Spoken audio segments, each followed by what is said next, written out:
To the public, he appeared like an OG who just wanted to do good. But according to the feds, that was all a ploy. I'm Elizabeth Milner with Law and Crime. Now, if Big U is convicted on his charges, he's not facing light time. He's facing life in prison. Now, last time I reported on this story, we had little info about the man he's accused of murdering beyond that he was an aspiring rap artist signed to his label. Now we've learned the victim we previously knew as RW actually used to play football with Big U's son. I just want y'all to know all this stuff is quagmire. Shit's all bullcrap. Not guilty. That's the plea Big U entered last week when he was arraigned on his charges. But Big U is looking at a major uphill battle, and the battle of a federal trial could soon begin as early as next month. According to his federal indictment, Big U ran a criminal enterprise that they call the Big U Enterprise. Court documents say the Big U Enterprise is a mafia-like organization that utilizes Henley's stature and long-standing association with the Rollin' 60s and other street gangs to intimidate businesses and individuals in Los Angeles. Federal prosecutors claim Big U is known and regarded as a leader within the Rollin' 60s Crips, and his time with the gang dates all the way back to the 80s, where he rose up the ranks after earning his rep as an enforcer. So what do the feds have on him? According to the indictment, agents have confidential human sources, wiretaps, search warrants for social media, iCloud, Google accounts, financial records from individuals and companies or organizations, toll records showing communications between conspirators, victims, and Big U Enterprise members and associates, cell phone records, records from the city of Los Angeles, interviews from witnesses and victims. Now, essentially, they claim to have a lot on him, especially since the investigation launched in 2021. But here's what else we've learned since the last reporting of this story. So in addition to embezzlement, wire fraud, and all that, Big U was accused of murdering one of his rap artists in a Vegas desert in January of 2021. Now, previously, we only knew the victim as RW because that's what the indictment says. But now we know the victim's name, Rayshawn Williams. Now, prior to him being a rapper, he was a football player for Crenshaw High. The team even posting a remembrance to him on their Instagram page, writing in part, quote, "He was a very special guy to all of us here at Crenshaw. We hope that you pray and continue to pray for the family and hope that everything goes well along with them." But it's how Rayshawn died that's horrifying. Now, according to the indictment, Big U allegedly murdered Rayshawn by shooting him multiple times, then dragging his body into the desert and left him there in a ditch not far from Interstate 15. A witness told investigators Big U was one of the last people seen with Rayshawn before his murder. But why would he kill his own artist? Well, allegedly, Rayshawn recorded a diss track about Big U, even seemingly foreshadowing his own death. Now, the indictment says, quote, RW was dissing Henley, referring to Henley as the bro that makes some money, and that RW may get shot in the face for thinking his lackadaisical use of the studio and general representation of unique music is funny. Now, just 5 days later, after laying that track down, Rayshawn was shot in the face with a revolver that left no shell casings. But it's unclear if Big U heard the lyrics prior to the murder. But according to the internet gossip and rumors that are swirling around, others have suggested other reasons for why Rayshawn was murdered, like Whack 100 alleging Rayshawn and Big U's son were in a relationship and Big U didn't like that. Now, nowhere in the indictment does it claim that that happened, but Whack 100 and Big U hate each other, so who knows, it might be Whack trying to get another jab in. But in addition to murder, federal prosecutors allege Big U's enterprise purported control of LA, to the point Big U allegedly required musicians, athletes, and others who wanted to do business in LA, both legitimate and even of the criminal kind, to check in. Now, if you're unfamiliar with checking in, it's pretty much you had to get permission from Big U to travel to LA if you wanted protection. Ironic enough, his podcast is called Checkin' In. He even made note of how to do it in the theme song. When you hop off a plane, check in. Penthouse suite, check in. When your feet hit the street, check in. Because if not, gets hot. You better check in. And checking in isn't just sending a text message to Big U saying, hey, I'm in Los Angeles. You gotta pay him. And he's gotta sign off on it if you want to conduct certain activities. Now, Big U has pretty much been a guest on every hip hop and rap podcast you can imagine, and the feds were watching. Now, they cited in the Hip Hop Uncovered documentary that Big U stated, if you don't pick up the phone, that can mean death for somebody. In the Nothing to Something podcast, he said, you go and check in. You could choose not to, and it's going to be a problem. If you choose not to check in, you suffer the consequences. Now, an example they used of the so-called consequences was the attempted murder for hire plot of rapper Quando Rondo, which was allegedly set in motion by rapper Lil Durk. Now, during that shooting, Quando Rondo wasn't killed, but his cousin was gunned down. Then there's the whole defrauding companies, donors, athletes, and celebrities part. Big U is accused of pocketing more than $100,000 in donations to Developing Options, his nonprofit charity. He even received donations from the likes of Draymond Green and Shaq. Now, according to the LA Times, in August of 2019, NBA star Draymond Green donated $20,000 to the nonprofit. Shaq donated the same amount, but the money went into Big U's personal account. So that's a lot, right? And that's just the cliff notes, pretty much. Now, I just want to point out here, obviously the feds are accusing Big U of violating RICO, so they allege he didn't do it alone. There were several others also picked up, and by picked up, I mean arrested as a part of the alleged criminal enterprise. Now, as for Big U, he claims that he's innocent. On the way to turn himself in, this is what he had to say. I'm looking at this video as I come in to turn myself in, and I'm disheartened by the fact that they trying to say that I stole something from Developing Option. I used Developing Option as a front. Developing Option paid my bills. They paid my house note.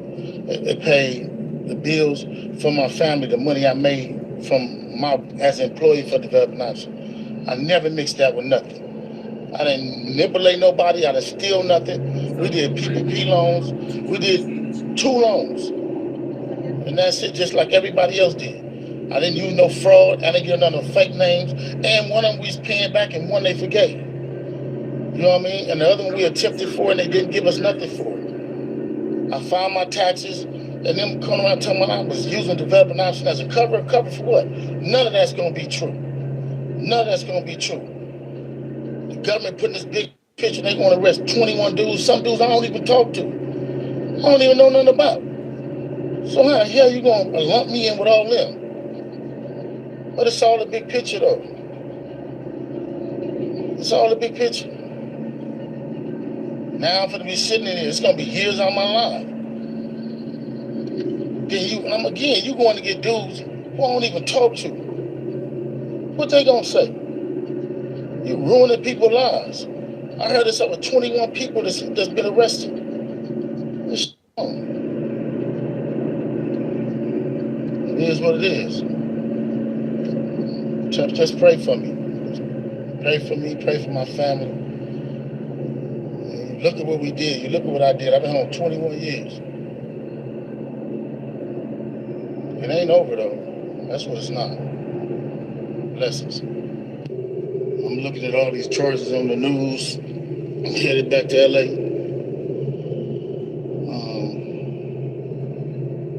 And then I'm looking at the people they arrested. How you gonna go arrest people that I don't even talk to? That's a built-in liar right there. You know what I mean? So, is that how they gonna work the case? Everybody know I don't can. Everybody know I'm big baby. So if you went to arrest certain dudes, and put them next to me, them is the dudes you gonna have to call themselves turning against me. Well, ain't no turning against me. I ain't going for that. You might as well go get 600 and whack. These dudes been saying I did all year. So what they doing is they go on the internet and these dudes say that I did something on the internet. Then when you say I did on the internet, they go investigate it. Now you raiding my houses, raiding my shops, raiding all this stuff. And talking about I'm committing crimes and covering up with Developing Option. What crimes am I committing to cover up with Developing Option? You know what I'm saying? I ain't committed no crimes and cover nothing up with Developing Option. It's crazy. But this how they get you. They get 1 or 2 people to say something. Ain't gonna be no real evidence. Ain't gonna be no real nothing. It's gonna be a repeated thug. It's gonna be a bunch of people in jail for a bunch of different crimes that don't have nothing to do with me. They finna lump all of us up and say it's all around the 60s. Watch this. We just seen it with thug. I'm finna experience the same thing out here. I knew it was coming. Now they on there saying all this stuff to assassinate my character.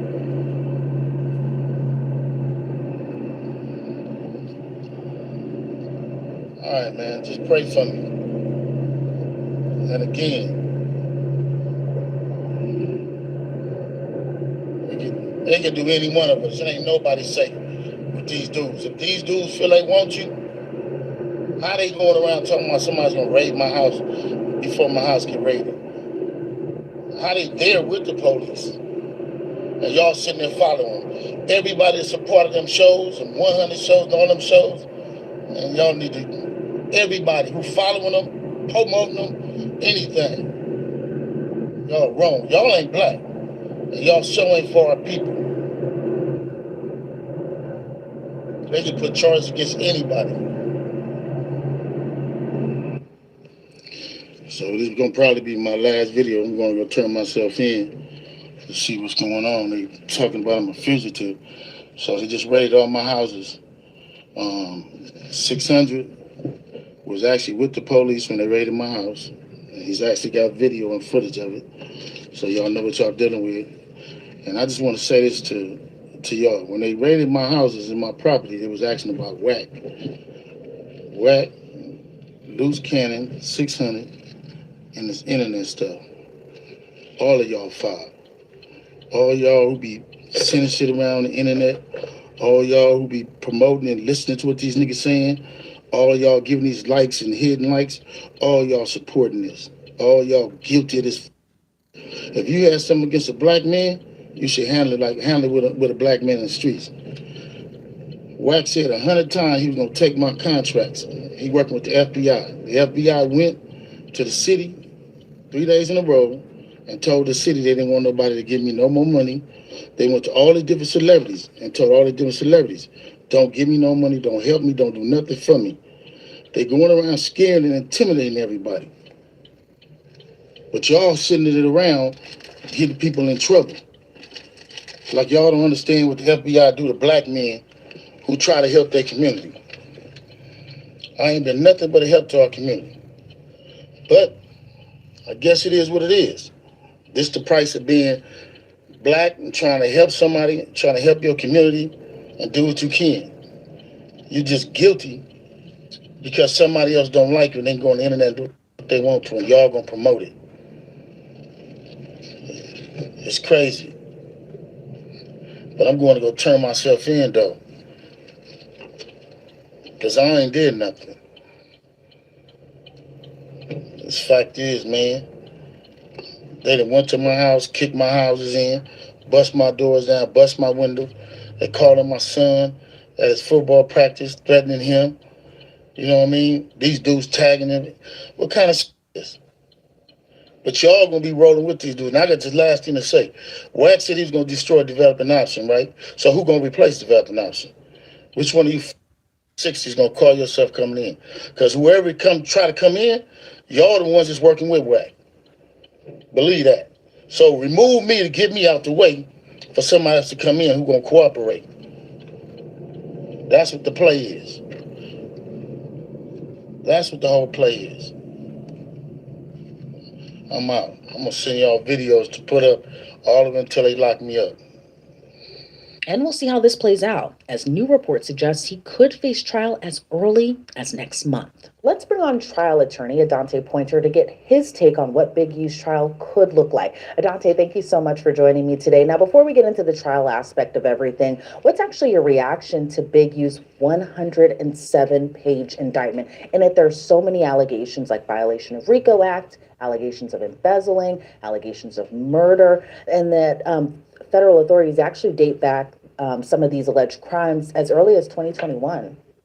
Yes. This is a very much a sprawling indictment that has ensnared not only Big U, but it implicates a lot of different people because the government essentially laid out their case to say this was not a single individual, although he was the head or the mastermind, if you leave it to what the government has put together of this criminal enterprise. And in order for it to be an enterprise, that means there are other people involved. And so this is a net that has ensnared more than just Big U, but it's also implications for a lot of other people on a far-ranging list of crimes. And, this is something that was pretty shocking to read. It almost read as if it was a fiction novel. But from the government's position, this is fact, not fiction. Oh, yeah. And it does feel like it's a movie script just kind of playing out. And it's interesting, too, because the persona Big U kind of portrayed was that of a former OG that's now a community activist. He wants to do good for the community. And while we can say two things can be true at once, right? Like maybe he was doing good for the community, but if you believe what the federal authorities are alleging, especially in this indictment, he was running pretty much essentially a mafia-like enterprise. They even said that in the indictment. What's your reaction to kind of what feels like a double life he was living? Well, you mentioned that two things can be right. And so he could have also been engaged in things that were positive, if you will, for the community in terms of helping a community that's very disadvantaged and hasn't received the same economic opportunities. Nevertheless, you have to counterbalance that with these allegations right now that show that he was involved in not just trafficking and extorting people, but also they say that he personally committed a murder. So, those are very stark contrasts and contradictions of a person. And I'm sure the community knows him one way or maybe both ways. That's what's going to be pretty riveting, is to see if this case makes it to trial and or more information that comes out as it relates to where the government got their information from. We may see two contradictions of a man on full display, or we may see that this is really the monster as he's been portrayed, or as Big U has tried to portray himself, a victim of government overreach.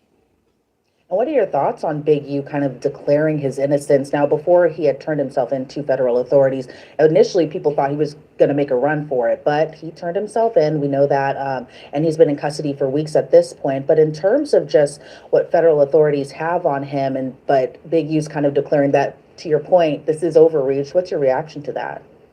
Well, when you're up against a federal indictment and one of the cornerstones and the bedrocks of our democracy is innocent until proven guilty, I think that he played it the way that you could, which is he's saying, hey, I didn't do all of these things that you're claiming. I'm not this monster that you're portraying me to be. And I'm looking forward essentially to defending myself against these allegations. That in and of itself doesn't necessarily mean that I didn't do anything that's being alleged or that I wasn't some part or piece of the entire mosaic or picture that they're painting. He's just simply saying, look, I didn't do all that you said I did. This isn't the way it went down. And I look forward to saying my piece. And you're targeting me. And that same allegation rings very similar to what we heard with our current president, who was the target, if you will, of federal activity in the courts and prosecutors. And he wound up his way in the White House in the Oval Office. Yeah, that is very correct. As far as the allegations in Big U's indictment, when it comes to wire fraud allegations, embezzlement, making fraudulent applications for COVID-19 relief loans, and then you have that on top of some of the more kind of heinous allegations too, that being murder, allegations of robbery, kidnapping, all of that sort. Why do you think that they're all kind of stacked together in this massive indictment, as opposed to, for example, the murder happened back in 2021? Why do you think that wasn't taken up as a separate matter, and then possibly the financial stuff taken up in another matter? Why do you think it's all together? It's so that way federal authorities can kind of get a slam dunk and a win, or what are your thoughts on that? Typically, when you see the federal authorities or any prosecutor kind of lumped together an assortment of crimes that range over an extended period of time, what they're looking at is the cumulative effect of the weight. When Big U were to step into a trial and or try to negotiate a plea bargain on this case, the prosecutor has 5, 10, 15 different criminal acts and violations to choose from to kind of to put him in a rock and a hard place, so to speak. And so what you see is they pile on, is the term that the criminal defense attorneys use. We say you piled on all these charges in order to make it that much more difficult for my client to fight for his freedom, and or if we were to go to trial, you paint such a negative picture by claiming all these different things. A jury is more likely to think, well, maybe not all of these things are true, but one of these things are true. And we might not agree on the most severe crime, but we can make a compromised verdict in terms of a jury agreeing on a charge or a conviction on something that's a little bit less serious, but yet carries devastating consequences in terms of prison time.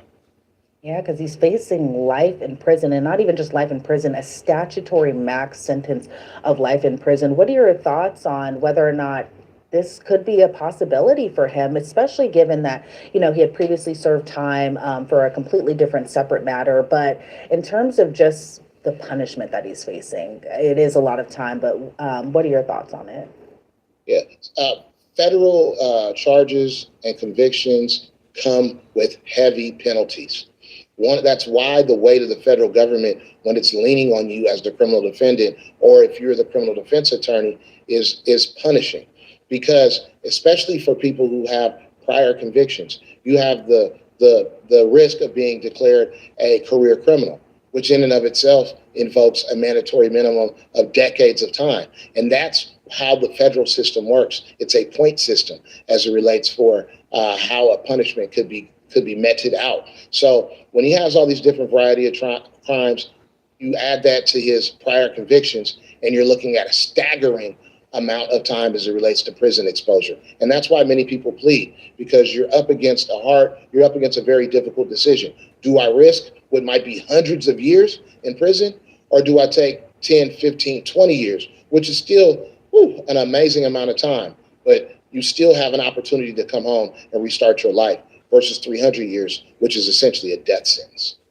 Yeah, and that's why I'm kind of surprised that given this overwhelming amount of evidence, it seems like from federal prosecutors and from authorities, that I was a little surprised that Big U pleaded not guilty. Now, again, he maintains his innocence in all of this, but as in terms of him not going through with the plea in this case, now going to trial, what's your reaction? What do you think it could look like?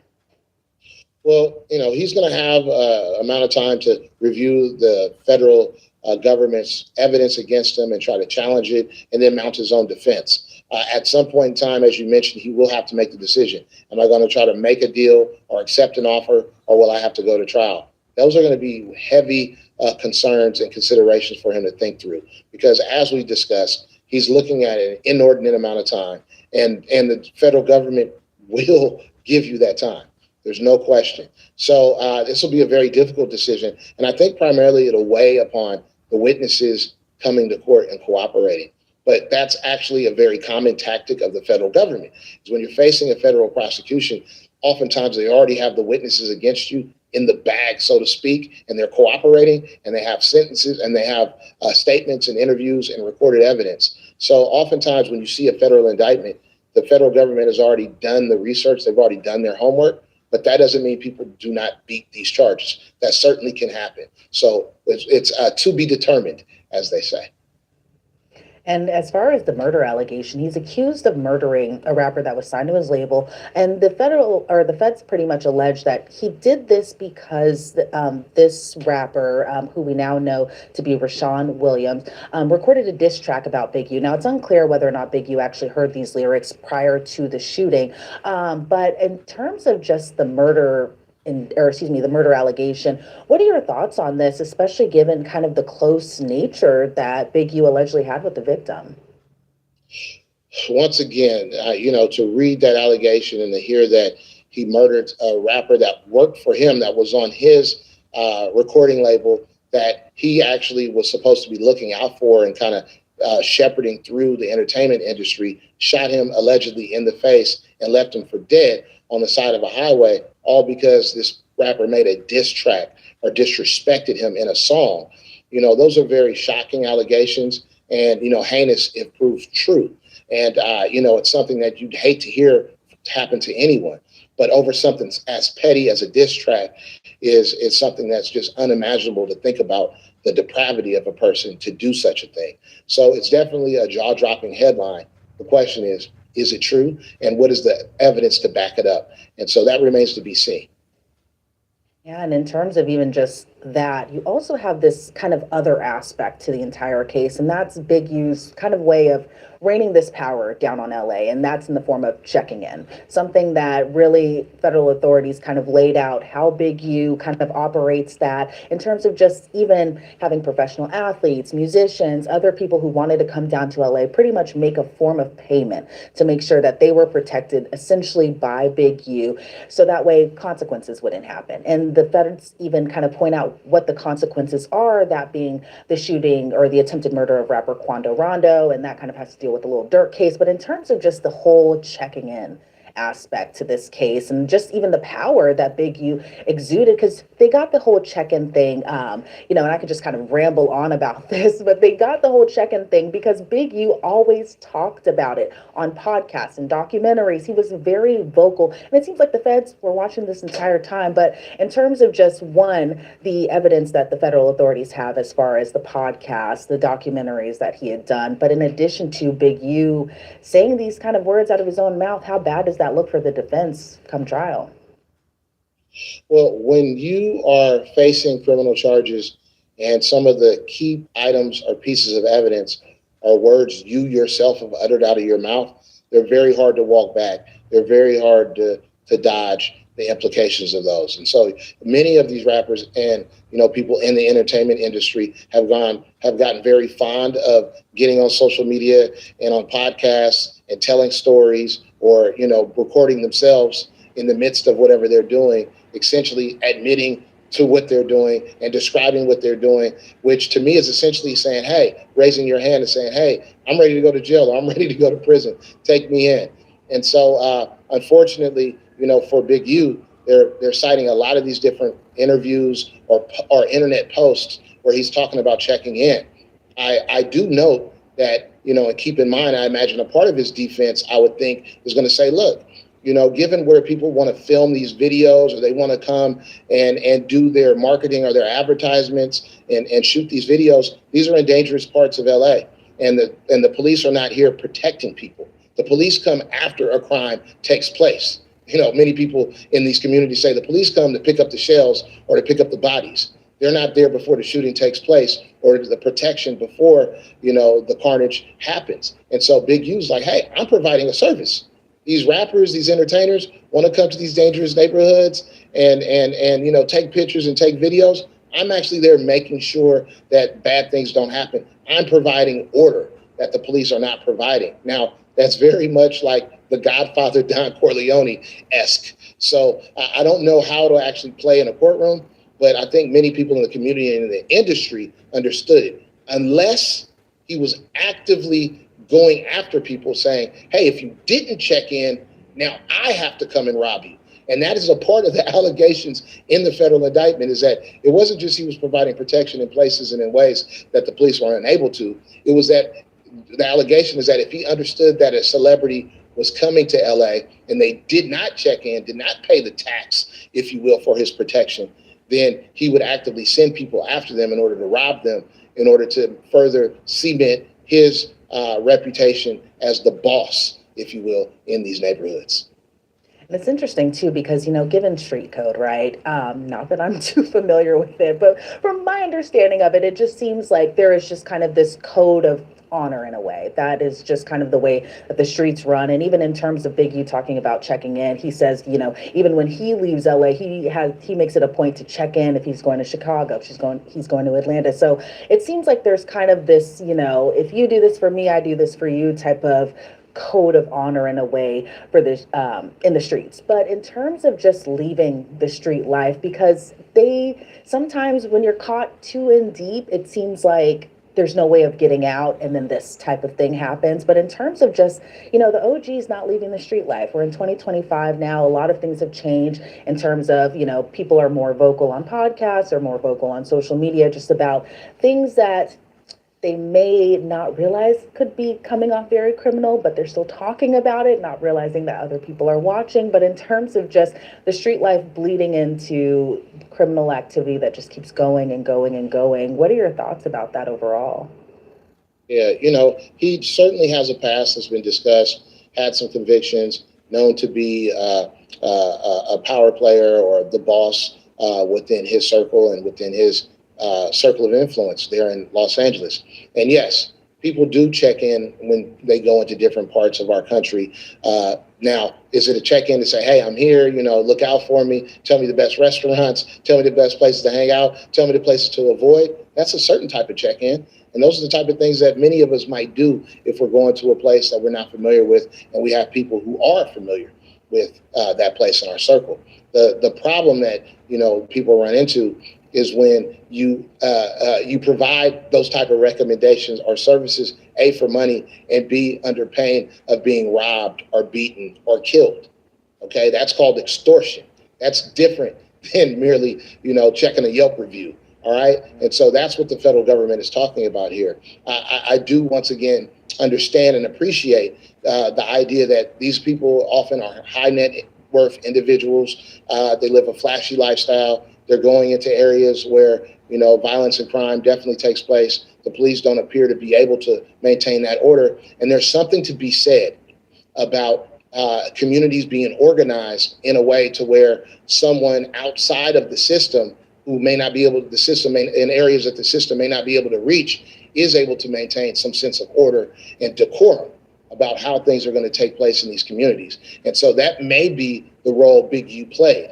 And if that's the case, then we also understand from just watching politics and just our everyday things is that when the person who is maintaining that order is removed, there is a power struggle at times, and there's a power vacuum, and then people are competing to fill that void. And oftentimes that leads to even more violence than the authorities think that they were trying to stem or quell. Instead, it incites violence and aggressive activity, and so that also remains to be seen. There have been some reports that have been suggesting that the trial could start as early as next month, which to me sounds just completely insane. But do you think that's actually plausible given just how extensive this case really is? Do you see it even going on trial next month or getting pushed back, especially now that he's in custody? I was a bit surprised to say this case is scheduled for trial in such a short window of time. However, I also understand that as a defense attorney and as a defense strategy, sometimes you want to push the government or the prosecutor to trial quickly because you do not believe that they have all their ducks in a row and will be able to essentially be organized, be prepared, and ready to bring all the witnesses and the evidence to bear at trial against you. So that's also sometimes a tactic. At the same time, generally speaking, time is in the defendant's favor if they allow time to kind of run out and allow time to extend out, because witnesses' memories fade, bad things happens to people, are not easily found, and a case can fall apart over time. And so it's usually that's to the defendant's benefit to allow the time to kind of run out and not ask or push for a quick trial. But just because the trial is scheduled for within a month's time or so does not mean it will go at that time. Oftentimes trials are delayed. They're continued to later dates for reasons on both sides of the aisle. Sometimes the prosecutor needs more time. Other times the defense needs more time, or even the court. So I wouldn't bet on trial proceeding in a month or so. However, it could happen at some later point in time if neither the defendant and the prosecutors can agree on some type of deal. And how much of a hurdle do you think the defense is looking at, even though the prosecution has the burden of proof, but in terms of just what they have versus the defense, do you think they're really looking at an uphill battle here? Well, assessing how difficult of a road it is for the prosecution to hoe is only going to be able to really be assessed once you see the evidence behind the allegations, and whether or not people who provided evidence to the federal government are actually going to come to court and say the same things. People oftentimes, and we've seen this in Young Thug's case down in Atlanta, where who the prosecutors thought were a star witness, that person came to court and made a mockery of the entire process, to where Young Thug, who was facing hundreds of years of time, at minimum decades of time in prison, he's at home on his couch on probation. So, these are different. The outcomes are not certain, nor is conviction fixed. Things can happen, and, we have to wait with bated breath to see how this all plays out. Right, because I remember very clearly when everything, and I'm pretty sure I know which witness you're talking about, where it just kind of felt like we were in the longest trial ever. It just all went from downhill. So you really never know when it comes to trials what the outcome could actually be. Adante Pointer, I want to thank you so much for your insight into this case. I really appreciate your time. If you had a crystal ball, what do you think Big U is looking at in terms of a conviction? Do you see a jury saying not guilty? Do you see a jury saying guilty on all counts? If you had possibly a crystal ball, what do you think we're looking at? Well, I don't see a guilty on all counts. Oftentimes these charges, they vary in terms of their strength.